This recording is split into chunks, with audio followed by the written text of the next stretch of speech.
ये कैसे गुरु हैं जिनकी परंपरा में कभी भाला कभी बुलडोजर। आपने एक सनातन धर्म के नाम पर धमकियां देने की दुकान खोली। आपने एक पत्रकार को कहा कि तुझे नंगा कर दूंगा, तू मुझे मिल जा, मैं तुझे मसल दूंगा। ये साधु की भाषा तो नहीं हो सकती।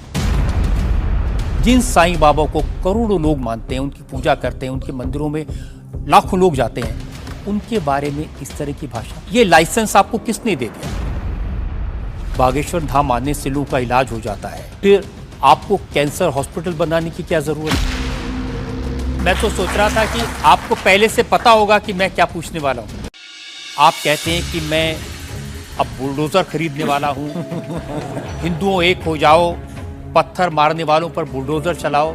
ये भी हमारा अहिंसात्मक बयान है, पूर्ण अहिंसात्मक। बुलडोजर कब से अहिंसात्मक हो गया? राम की यात्रा पर कोई पत्थर फेंकेगा तो बचाने के लिए भाई बुलडोजर खरीदो। ये कैसे गुरु हैं जिनकी परंपरा में कभी भाला कभी बुलडोजर, और फिर कहते हैं मैं अहिंसा की ये बात हमारी करता हूं। ऋषि परंपरा है, ये भगवान राम की परंपरा है। अच्छा, भगवान राम के टाइम पर बुलडोजर आते थे। आप लोगों से कह रहे हैं कि आपके पास जितना चाहे दान दे दो, अपना मकान दे दो, फ्लैट दे दो, बंगला दे दो, घोड़ा दे दो, गाड़ी दे दो, सोना चांदी, बैंक, एफडी, मंगलसूत्र, अंगूठी, लुगाई लड़का छोड़ के सब मुझे दे दो।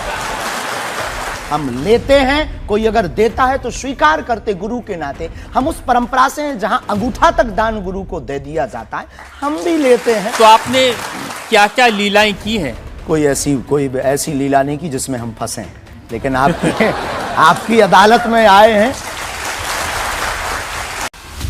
ब्राह्मण समाज पर कमेंट करने वाले एक व्यक्ति को आपने कहा मूर्ख, ठठेरी के बरे, नकट्टा। स्वभाव सनातनी हिंदू होने के नाते वो लहजा निकल जाता है और सठे साठ्यम समाचरी। आपने कहा संत तुकाराम की लुगाई रोज उन्हें मारती थी, रोज पीटती थी डंडे से, तो किसी ने उनसे पूछा तुम रोज लुगाई से पिटते हो, शर्म नहीं आती? आपको नहीं लगता कि संत तुकाराम जैसे महान संत के बारे में ये कह दिया, उसके लिए हमें गलती माननी चाहिए? बिल्कुल, हमने साहर्ष क्षमा भी मांगी और आज भी कहते हैं।